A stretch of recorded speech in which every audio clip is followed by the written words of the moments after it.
Good evening Karnataka, ನಿಮ್ಮೂರಿನ ತಾಜಾ ಸುದ್ದಿಗೆ ಸ್ವಾಗತ. ನಾನು ಭಾವನಾ. ಈಗ ಹೆಡ್ಲೈನ್ಸ್. ಬಿಜೆಪಿಗೆ ಗುಡ್ ಬೈ, ಕೆಜೆಪಿಗೆ ಜೈ. ಬಿಎಸ್ ಜೊತೆ ಸೇರಲು 4 ಸಚಿವರು ರೆಡಿ. ನಿರಾಣಿ, ಕತ್ತಿ, ಸೋಮಣ್ಣ, ರೇಣುಕಾಚಾರ್ಯ ಸೇರ್ಪಡೆ ಖಚಿತ.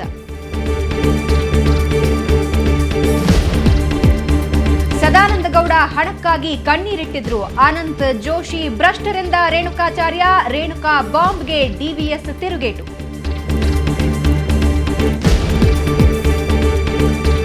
ಮೂರು ಹಂತಗಳಲ್ಲಿ ಬಿಜೆಪಿ ಅಭ್ಯರ್ಥಿ ಪಟ್ಟಿ. ಹಾಲಿ ಶಾಸಕರಿಗೆ ಟಿಕೆಟ್ ಗ್ಯಾರಂಟಿ. ಕೆಲ ಸಂಸದರಿಗೂ ಬಿಫಾರ್ಮ್ ಕೊಡ್ತೇವೆಂದ ಜೋಶಿ.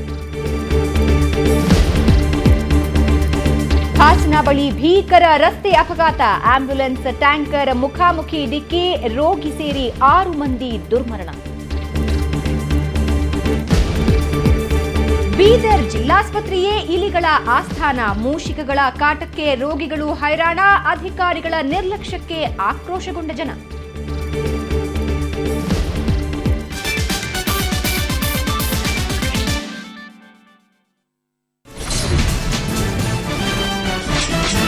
ಕರ್ನಾಟಕ ಕುರುಕ್ಷೇತ್ರ, ಸಿಕ್ಕಾಪಟ್ಟೆ ಪಾಲಿಟಿಕ್ಸ್. ಬಿಜೆಪಿಯಲ್ಲಿ ಅಭ್ಯರ್ಥಿಗಳ ಆಯ್ಕೆ ಕಸರತ್ತು ಜೋರಾಗಿ ನಡೀತಾ ಇದೆ. ಈ ನಡುವೆಯೇ ಕೆಲ ಸಚಿವರು ಬಿಜೆಪಿಗೆ ಗುಡ್ ಬೈ ಹೇಳಿ ಕೆಜೆಪಿಗೆ ಹಾರ್ತಾ ಇದ್ದಾರೆ. ಬನ್ನಿ ಹಾಗಾದ್ರೆ ಇವತ್ತು ಕೆಜೆಪಿ ಹಾಗೂ ಬಿಜೆಪಿಯಲ್ಲಿ ಏನೇನು ನಡೀತು ನೋಡೋಣ.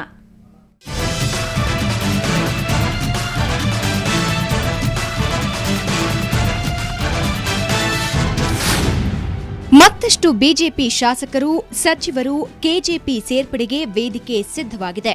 ಸಚಿವರಾದ ಉಮೇಶ್ ಕತ್ತಿ, ಮುರುಗೇಶ್ ನಿರಾಣಿ, ವಿ ಸೋಮಣ್ಣ ಹಾಗೂ ರೇಣುಕಾಚಾರ್ಯ ಕೆಜೆಪಿ ಸೇರೋದು ಖಚಿತವಾಗಿದೆ. ಮಾರ್ಚ್ 29ರಂದು ಬಾಗಲಕೋಟೆಯಲ್ಲಿ ನಡೆಯಲಿರುವ ಸಮಾವೇಶದಲ್ಲಿ ಮುರುಗೇಶ್ ನಿರಾಣಿ, ಮಾರ್ಚ್ 30ರಂದು ಬೆಳಗಾವಿಯಲ್ಲಿ ನಡೆಯುವ ಸಮಾವೇಶದಲ್ಲಿ ಉಮೇಶ್ ಕತ್ತಿ ಕೆಜೆಪಿ ಸೇರಲಿದ್ದಾರೆ. ಕೆಜೆಪಿ ಸೇರಲು ನಿರ್ಧರಿಸಿರೋ ವಿ ಸೋಮಣ್ಣ ಹನೂರು ಕ್ಷೇತ್ರದಿಂದ ಕಣಕ್ಕಿಳಿಯುವ ಸಾಧ್ಯತೆ ಇದೆ. ಇನ್ನು ಯಡಿಯೂರಪ್ಪ ಅವರ ಕಟ್ಟ ಬೆಂಬಲಿಗ ರೇಣುಕಾಚಾರ್ಯ ಸಹ ಕೆಜೆಪಿ ಸೇರೋದು ಖಚಿತವಾಗಿದೆ. ಆದರೆ ಯಡಿಯೂರಪ್ಪ ಆಪ್ತ ವಲಯದಲ್ಲಿ ಕಾಣಿಸಿಕೊಂಡಿದ್ದ ಸಚಿವ ಬಸವರಾಜ ಬೊಮ್ಮಾಯಿ ಬಿಜೆಪಿ ತೊರೆಯದಿರಲು ನಿರ್ಧರಿಸಿದ್ದಾರೆ. ಇದೇ ವೇಳೆ ತುಮಕೂರಿನಲ್ಲಿ ಮಾತನಾಡಿದ ಕೆಜೆಪಿ ಅಧ್ಯಕ್ಷ ಯಡಿಯೂರಪ್ಪ, ಮಾರ್ಚ್ 30ರಂದು 2ನೇ ಪಟ್ಟಿ ಬಿಡುಗಡೆ ಮಾಡಲಿದ್ದು ಅಲ್ಲಿ ತನಕ ಕಾದು ನೋಡಿ ಎನ್ನುವ ಮೂಲಕ ಕುತೂಹಲ ಕೆರಳಿಸಿದ್ದಾರೆ. ಇನ್ನೊಮ್ಮೆ ನಮ್ಮ ಚುನಾವಣೆಗೆ ಸ್ಪರ್ಧೆ ಮಾಡುವಂತಹ ಪಟ್ಟಿಯನ್ನ ಬಿಡುಗಡೆ ಮಾಡ್ತಾ ಇದ್ದೇವೆ. ಬಹುಶಃ 30ನೇ ತಾರೀಕು ನಾನು ಬಿಡುಗಡೆ ಮಾಡುವಂತಹ ಶಾಸಕರ ಪಟ್ಟಿಯನ್ನು ನೋಡಿದಾಗ ಪ್ರತಿಪಕ್ಷಗಳು ಸ್ವಲ್ಪ ತಲ್ಲಣಗೊಳ್ಳಬಹುದು. ಇಡೀ ರಾಜ್ಯದ ಜನತೆಗೆ ಒಂದು ವಿಶ್ವಾಸ ಬರಬೇಕು. ಅನೇಕ ಜನ ಪ್ರಮುಖರನ್ನ ಒಳಗೊಂಡಂತ ಒಂದು ಪಟ್ಟಿಯನ್ನ 30ನೇ ತಾರೀಕು ಚುನಾವಣಾ ಸಮಿತಿ ಸಭೆಯಲ್ಲಿ ನಾನು ಬಿಡುಗಡೆ ಮಾಡ್ತಾ ಇದ್ದೇನೆ. ಇನ್ನೊಂದೆಡೆ ಚುನಾವಣೆಗೆ ಭರ್ಜರಿ ಸಿದ್ಧತೆ ನಡೆಸಿರೋ ಬಿಜೆಪಿ ಇವತ್ತು ಚುನಾವಣಾ ಸಮಿತಿ ಸಭೆ ನಡೆಸಿತು. ಬೆಂಗಳೂರಿನ ಬಿಜೆಪಿ ಕಚೇರಿಯಲ್ಲಿ ಅಧ್ಯಕ್ಷ ಪ್ರಹ್ಲಾದ ಜೋಶಿ ನೇತೃತ್ವದಲ್ಲಿ ಸಭೆ ನಡೆಯಿತು. ಸಭೆಯಲ್ಲಿ 120 ಕ್ಷೇತ್ರಗಳಿಗೆ ಅಭ್ಯರ್ಥಿಗಳ ಹೆಸರು ಅಂತಿಮಗೊಳಿಸಲಾಯಿತು. ಸಭೆ ಬಳಿಕ ಮಾತನಾಡಿದ ಪ್ರಹ್ಲಾದ ಜೋಶಿ, ಹಾಲಿ ಶಾಸಕರಿಗೆ ಟಿಕೆಟ್ ನೀಡೋದು ಖಚಿತ ಅಂದ್ರು. ಒಂದು ಕ್ಷೇತ್ರಕ್ಕೆ ಒಬ್ಬ ಅಭ್ಯರ್ಥಿ ಹೆಸರು ಅಂತಿಮಗೊಳಿಸುವುದಾಗಿ ತಿಳಿಸಿದ ಅವರು 2 ಟಿಕೆಟ್ ಆಕಾಂಕ್ಷಿಗಳ ಹೆಸರು ಕಳುಹಿಸುವ ಪ್ರಸ್ತಾಪವೇ ಇಲ್ಲ ಅಂತ ಸ್ಪಷ್ಟಪಡಿಸಿದ್ರು. 99.9% ನಾವು ಸಿಂಗಲ್ ಹೆಸರನ್ನ ದಿಲ್ಲಿಗೆ ಕಳಿಸ್ತೇವೆ. ಒಂದೇ ಹೆಸರನ್ನ ದಿಲ್ಲಿಗೆ ಕಳಿಸ್ತೇವೆ. ನೋಡಿ, ನಾವು ಹಲವಾರು ಬಾರಿ ಹೇಳಿದ್ದೇವೆ, ಇಟ್ ವಿಲ್ ಬಿ ನಮ್ಮ ಬಹುತೇಕವಾಗಿ ಹಾಲಿ ಶಾಸಕರಿಗೆ ಕೊಡ್ತೀವಿ. ಅದರ ಜೊತೆಯಲ್ಲಿ ಯಾವುದಾದ್ರೂ ಕೇಸ್ ಟು ಕೇಸ್ ಬೇಸಿಸ್ ನಮ್ಮ ತೀರ್ಮಾನಗಳು ವ್ಯತ್ಯಾಸ ಆಗೋದಿದ್ರೆ it will be decided on case to case. ಒಟ್ನಲ್ಲಿ ಬಿಜೆಪಿಯಲ್ಲಿ ಟಿಕೆಟ್ ಹಂಚಿಕೆ ಕಸರತ್ತು ನಡೆಸ್ತಾ ಇರುವ ಹಲವು ಶಾಸಕರು, ಸಚಿವರು ಕೆಜೆಪಿಯತ್ತ ಹೆಜ್ಜೆ ಹಾಕಿದ್ದಾರೆ. ಮುಂಬರುವ ದಿನಗಳಲ್ಲಿ ಇನ್ನೂ ಏನೇನು ಬೆಳವಣಿಗೆಯಾಗುತ್ತೋ ಕಾದು ನೋಡಬೇಕು. ಬ್ಯೂರೋ ರಿಪೋರ್ಟ್, ಸುವರ್ಣ ನ್ಯೂಸ್. ಅಬಕಾರಿ ಸಚಿವ ರೇಣುಕಾಚಾರ್ಯ ಬಿಜೆಪಿಗೆ ಬಾಯ್ ಹೇಳಿ ಕೆಜೆಪಿಗೆ ಜೈ ಅನ್ನೋದು ಖಚಿತವಾಗಿದೆ. ಹೊನ್ನಾಳಿಯಲ್ಲಿ ಮಾತನಾಡಿದ ರೇಣುಕಾಚಾರ್ಯ, 2 ದಿನಗಳ ನಂತರ ಕೆಜೆಪಿ ಸೇರೋದು ಖಚಿತ. ಶುಕ್ರವಾರ ಈ ಬಗ್ಗೆ ಅಧಿಕೃತವಾಗಿ ಸಮಾವೇಶ ನಡೆಸಿ ಅಂತಿಮ ಘೋಷಣೆ ಮಾಡ್ತೀನಿ ಅಂದ್ರು. ಬಿಜೆಪಿಯಲ್ಲಿ ಕೆಲ ನಾಯಕರ ಷಡ್ಯಂತ್ರದಿಂದ ಪಕ್ಷ ತ್ಯಜಿಸ್ತಾ ಇದ್ದೀನಿ. ಅನಂತಕುಮಾರ್, ಸಂತೋಷ್, ಪ್ರಹ್ಲಾದ ಜೋಶಿ, ಸದಾನಂದಗೌಡರು ಎಷ್ಟು ಭ್ರಷ್ಟರು ಅನ್ನೋದಕ್ಕೆ ದಾಖಲೆ ಬಿಡುಗಡೆ ಮಾಡ್ತೀನಿ. ಸದಾನಂದಗೌಡರು ಚಿಕ್ಕಮಗಳೂರು ಐಬಿಯಲ್ಲಿ ಹಣಕ್ಕಾಗಿ ಕಣ್ಣೀರ್ ಹಾಕಿದ್ರು. ಅವರಿಗೆ ನಾನು ಹಣ ಕೊಟ್ಟಿದ್ದೇನೆ. ಈ ಬಗ್ಗೆ ಅಧಿಕೃತವಾಗಿ ದಾಖಲೆ ಬಿಡುಗಡೆ ಮಾಡ್ತೀನಿ ಅಂದ್ರು. ಸದಾನಂದಗೌಡರು ನಮ್ಮ ಪಕ್ಷದಲ್ಲಿ ಭಾರತೀಯ ಜನತಾ ಪಾರ್ಟಿಯಲ್ಲಿರ್ತಕ್ಕಂಥ ಕೆಲವು ಮುಖಂಡರು ಅನಂತಕುಮಾರ್, ಸಂತೋಷ್, ಸದಾನಗೌಡರು ಇವರೆಲ್ಲರ ಮೊನ್ನೆ ಆದಂಥ ಪ್ರಹ್ಲಾದ್ ಜೋಶಿ ಅಧ್ಯಕ್ಷರು ಭಾರತೀಯ ಜನತಾ ಪಾರ್ಟಿಯಲ್ಲಿ ಜಗಳಗಂಟ್ರಿಲ್ಲ ಅಂತ ಭ್ರಷ್ಟರು ಅಂತಂದರೆ ಭಾರತೀಯ ಜನತಾ ಪಾರ್ಟಿ ಮಾತೃಪಕ್ಷ. ಆದರೆ ಕೆಲವು ವ್ಯಕ್ತಿಗಳು ಎಷ್ಟು ಭ್ರಷ್ಟರಾದರೆ, ಯಾರು ನನ್ನಿಂದ ಹಣ ಪಡ್ತಾರೆ ಅದನ್ನು ಬಹಿರಂಗವಾಗಿ ಹೇಳ್ತೀನಿ ಇಷ್ಟರಲ್ಲೇ. ಇದೇ ಮಾಜಿ ಮುಖ್ಯಮಂತ್ರಿ ಸದಾನಗೌಡರು ಲೋಕಸಭಾ ಸದಸ್ಯರಾಗಿದ್ದಾಗ ಚಿಕ್ಕಮಗಳೂರಿನಲ್ಲಿ ನನಗೆ ಕಣ್ಣೀರು ಹಾಕಿ ಏನು ಹೇಳಿದರು, ಎಲ್ಲ ಕಥೆಯನ್ನು ಬಹುಶಃ ಇವತ್ತು ಹೇಳಲ್ಲ. ಸದಾನಗೌಡರು ಎಷ್ಟು ಭ್ರಷ್ಟ, ಎಷ್ಟು ಹಣ ಪಡ್ತಾರಂತಾಗ ಅದನ್ನು ಸದ್ಯದಲ್ಲಿ ಬಹಿರಂಗಪಡಿಸ್ತೀನಿ. ನನ್ನ ಮತಕ್ಷೇತ್ರದ ಮತದಾರರು ಈಗಾಗಲೇ ಸ್ಪಷ್ಟವಾಗಿ ಯಡಿಯೂರಪ್ಪನವರು ಕೊಟ್ಟಂಥ ಕೊಡುಗೆ, ಅವರು ತಾಲೂಕಿಗೆ ಸಾಕಷ್ಟು ಹಣವನ್ನು ಬಿಡುಗಡೆ ಮಾಡಿದ್ದಾರೆ ಅಭಿವೃದ್ಧಿಗೆ. ಬಹುತೇಕ ಮತದಾರರ ಅಭಿಪ್ರಾಯ ಒಲವಿದೆ. ಅಂತಿಮವಾಗಿ ಇನ್ನು ಘೋಷಣೆ ಮಾಡಲಿಲ್ಲ. ಇನ್ನು ಕುಂದೂರು, ಸಾಸ್ವಳ್ಳಿ, ಚೀಲೂರು, ಬೇಲಿಮಲ್ಲೂರು ಜಿಲ್ಲಾ ಪಂಚಾಯತ್ 4 ಜಿಲ್ಲಾ ಪಂಚಾಯತಿಗಳಲ್ಲಿ ಇನ್ನು 3 ದಿವಸಗಳ ಕಾಲ ಪ್ರವಾಸ ಮಾಡಿ ಅಂತಿಮವಾಗಿ ಶುಕ್ರವಾರ ಘೋಷಣೆ ಮಾಡ್ತೀನಿ. ಮುಂದಿನ ದಿನಮಾನಗಳಲ್ಲಿ ಇದೇ ಸದಾನಗೌಡರು ಚಿಕ್ಕಮಗಳೂರು ಪ್ರವಾಸ ಮಂದಿರದಲ್ಲಿ ಯಾವ ರೀತಿ ಕಣ್ಣೀರು ಹಾಕಿದ್ರು ಲೋಕಸಭಾ ಸದಸ್ಯರಾಗಿದ್ದಾಗ, ಅದನ್ನು ಎಲ್ಲವನ್ನೂ ಬಹಿರಂಗವಾಗಿ ನಾನು ಹೇಳ್ತೀನಿ. ಭಾಳ ಹಗುರವಾಗಿ ಯಡಿಯೂರಪ್ಪನ ಬಗ್ಗೆ, ಉದಾಸಿ ಬಗ್ಗೆ ಮಾತಾಡ್ತಾರಲ್ಲ, ಇದೇ ಸದಾನಗೌಡರು ಎಷ್ಟು ಭ್ರಷ್ಟ ಅಂತ ನಾನು ಸಾಬೀತುಪಡಿಸ್ತೀನಿ, ಅವತ್ತು ಹೇಳ್ತೀನಿ. ಇನ್ನು ರೇಣುಕಾಚಾರ್ಯ ಹೇಳಿಕೆಗೆ ಪ್ರತಿಕ್ರಿಯೆ ನೀಡಿದ ಸದಾನಂದಗೌಡ, ರೇಣುಕಾಚಾರ್ಯ ಸಣ್ಣ ಮನುಷ್ಯ. ನಾನು ಸಿಎಂ ಆಗಿದ್ದಾಗ ರೇಣುಕಾಚಾರ್ಯ ಅಕ್ರಮಗಳಿಗೆ ಕಡಿವಾಣ ಹಾಕಿದ್ದೆ, ಅದಕ್ಕಾಗಿ ಈ ಆರೋಪ ಮಾಡ್ತಿದ್ದಾರೆ ಅಂದಿದ್ದಾರೆ. ರೇಣುಕಾಚಾರ್ಯರ ಮಾತಿಗೆ ನಾನು ಪ್ರತಿಕ್ರಿಯೆ ನೀಡುವುದೇ ಸರಿಯಲ್ಲ. ಇಡೀ ಜಗತ್ತಿಗೆ ಗೊತ್ತು ಅವರು ಎಷ್ಟು ಸಜ್ಜನ, ಅವರು ಎಷ್ಟು ಯೋಗ್ಯ, ಎಲ್ಲಿ ಡ್ಯಾನ್ಸ್ ಮಾಡ್ತಾಯಿದ್ರು, ಯಾರ ಜೊತೆ ಹೇಗಿದ್ದರು, ಇಡೀ ಜಗತ್ತಿಗೆ ಗೊತ್ತಿರುವಂಥದ್ದು. ಮತ್ತು ಅವರ ಮೇಲೆ ಏನು ಆರೋಪಗಳು ಬಂದಿತ್ತು, ಅದರ ತನಿಖೆಗೆ ಯಾವ ಮುಖ್ಯಮಂತ್ರಿ ಅವರ ವಿರುದ್ಧ ಆದೇಶ ಮಾಡಿದರು, ಇಡೀ ಜಗತ್ತಿಗೆ ಗೊತ್ತು. ಆದ ಕಾರಣ ಭಾರಿ ಅವರ ಬಗ್ಗೆ ನಾನು ಪ್ರತಿಕ್ರಿಯೆ ಕೊಟ್ಟು ಆ ಸಣ್ಣ ವ್ಯಕ್ತಿಯ ಬಗ್ಗೆ ನಾನೇ ದೊಡ್ಡದು ಮಾಡುವಂಥ ಸೂಕ್ತ ಅಲ್ಲ ಅಂತ ನನ್ನ ಅಭಿಪ್ರಾಯ. ನನ್ನಲ್ಲಿ ಬಚ್ಚಿಟ್ಕೊಂಡಿದ್ದೇನೆ, ನನ್ನ ಇದರೊಳಗೆ ಬುಟ್ಟಿಯೊಳಗೆ ಹಾವಿದೆ, ನಾಗರ ಹಾವಿದೆ, ಇದಿದೆ ಅಂತ ಹೇಳುವಾಗ ಬಾಕಿ ಎಲ್ಲವನ್ನು ನೀವು ಕೇಳ್ತೀರಿ. ಯಾಕೆ ದಾಖಲೆಗಳನ್ನು ಕೇಳಿಲ್ಲ ನೀವು?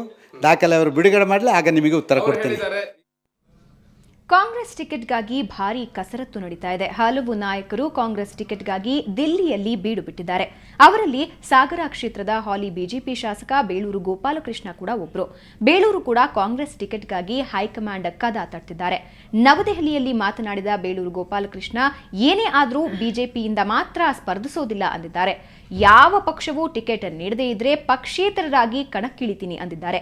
ಸಾಗರದಲ್ಲಿ ಕಾಗೋಡು ತಿಮ್ಮಪ್ಪ ಕಾಂಗ್ರೆಸ್ ಅಭ್ಯರ್ಥಿಯಾಗಿರೋದ್ರಿಂದ ಬೇಳೂರು ಬಗ್ಗೆ ಕೈ ಪಾರ್ಟಿ ನಿರ್ಲಕ್ಷ್ಯ ಧೋರಣೆ ತಾಳುವುದು ಬಹುತೇಕ ಖಚಿತ. ಇನ್ನು ಬಿಎಸ್ವೈ ಜೊತೆ ಮುನಿಸಿಕೊಂಡಿರೋ ಬೇಳೂರು ಕೆಜೆಪಿ ಸೇರದೆ ಪಕ್ಷೇತರರಾಗಿ ಕಣಕ್ಕಿಳಿಯೋ ಸಾಧ್ಯತೆಯೇ ಹೆಚ್ಚಾಗಿದೆ.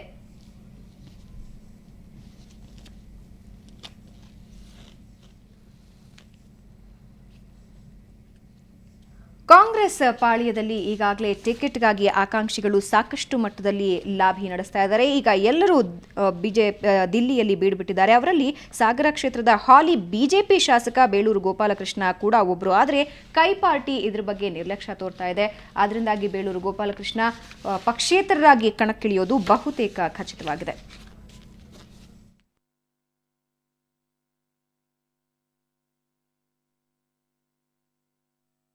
ಭಾರತೀಯ ಜನತಾ ಪಕ್ಷದಲ್ಲಿ ನಾನು ನಿಲ್ಲೋದಿಲ್ಲ, ಕ್ಯಾಂಡಿಡೇಟ್ ಆಗೋದಿಲ್ಲ. ನಿಮ್ಮ ಬಿ ಫಾರ್ಮ್ ಇದು ಯಾರಿಗಾರು ಕೊಡಿ ಅಂತ ಹೇಳಿದ್ದೀನಿ, ಅದರಲ್ಲಿ 2 ಮಾತಿಲ್ಲ. ಅದು ನನ್ನ ಇದು ಹೇಳಿದ್ದೀನಿ.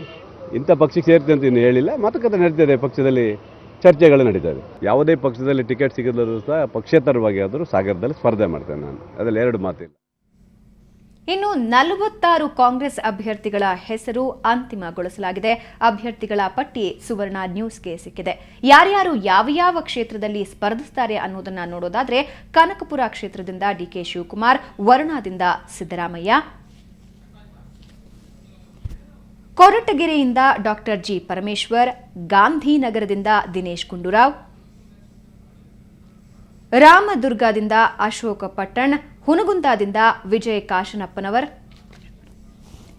ಬಿಟಿಎಂ ಲೇಔಟ್ನಿಂದ ರಾಮಲಿಂಗಾರೆಡ್ಡಿ, ಬಂಟ್ವಾಳದಿಂದ ರಮಾನಾಥ್ ರೈ, ಸೇಡಂನಿಂದ ಶರಣ ಪ್ರಕಾಶ್ ಪಾಟೀಲ್, ಗುಲ್ಬರ್ಗಾ ಉತ್ತರದಿಂದ ಖಮರುಲ್ಲಾ ಇಸ್ಲಾಂ, ಅಫ್ಜಲ್ಪುರದಿಂದ ಮಾಲಿಕಯ್ಯ ಗುತ್ತೇದಾರ್, ಉಡುಪಿಯಿಂದ ಪ್ರಮೋದ್ ಮಧ್ವರಾಜ್, ಧಾರವಾಡದಿಂದ ವಿನಯ್ ಕುಲಕರ್ಣಿ, ಗದಗದಿಂದ ಎಚ್.ಕೆ. ಪಾಟೀಲ್, ತೆರದಾಳದಿಂದ ಉಮಾಶ್ರೀ, ಹಳಿಯಾಳದಿಂದ ದೇಶಪಾಂಡೆ, ಹನೂರಿನಿಂದ ನರೇಂದ್ರ, ಯಮಕನಮರಡಿಯಿಂದ ಸತೀಶ್ ಜಾರಕಿಹೊಳಿ, ಪಿರಿಯಾಪಟ್ಟಣದಿಂದ ವೆಂಕಟೇಶ್, ಹುಣಸೂರಿನಿಂದ ಎಚ್.ಪಿ. ಮಂಜುನಾಥ್, ಎಚ್.ಡಿ. ಕೋಟೆಯಿಂದ ಚಿಕ್ಕಣ್ಣ, ಚಿಕ್ಕೋಡಿಯಿಂದ ಪ್ರಕಾಶ್ ಹುಕ್ಕೇರಿ, ನಿಪ್ಪಾಣಿಯಿಂದ ಕಾಕಾ ಸಾಹೇಬ್ ಪಾಟೀಲ್, ಬೆಳಗಾವಿ ಉತ್ತರದಿಂದ ಫಿರೋಜ್ ಶೇಟ್, ನಂಜನಗೂಡಿನಿಂದ ಶ್ರೀನಿವಾಸ್ ಪ್ರಸಾದ್, ಶಿಗ್ಗಾಂವ್ನಿಂದ ಅಜಂಫೀರ್ ಖಾದ್ರಿ, ಮಧುಗಿರಿಯಿಂದ ಕೆಎನ್ ರಾಜಣ್ಣ, ಭಾಲ್ಕಿಯಿಂದ ಈಶ್ವರ ಖಂಡ್ರೆ, ಬೀದರ್ ನಗರದಿಂದ ರಹೀಂ ಖಾನ್, ಜೇವರ್ಗಿಯಿಂದ ಅಜಯ್ ಸಿಂಗ್, ಚಿತ್ತಾಪುರದಿಂದ ಪ್ರಿಯಾಂಕ್ ಖರ್ಗೆ, ಹುಮ್ನಾಬಾದ್ನಿಂದ ರಾಜಶೇಖರ್ ಪಾಟೀಲ್, ಮುದ್ದೇಬಿಹಾಳದಿಂದ ಸಿಎಸ್ ನಾಡಗೌಡ, ದೇವರ ಹಿಪ್ಪರಗಿಯಿಂದ ಎಎಸ್ ಪಾಟೀಲ್, ಕಲಘಟಗಿಯಿಂದ ಸಂತೋಷ್ ಲಾಡ್, ಉಲ್ಲಾಳದಿಂದ ಯುಟಿ ಖಾದರ್,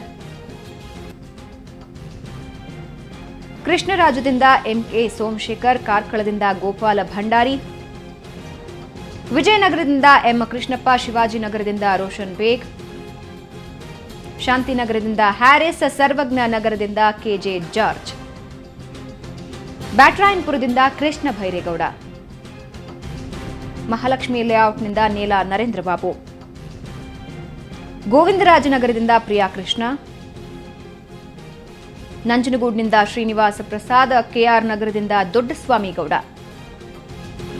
ಗುಂಡ್ಲುಪೇಟೆಯಿಂದ ಮಹದೇವ ಪ್ರಸಾದ್, ಚಾಮರಾಜನಗರದಲ್ಲಿ ಪುಟ್ಟರಂಗಶೆಟ್ಟಿ.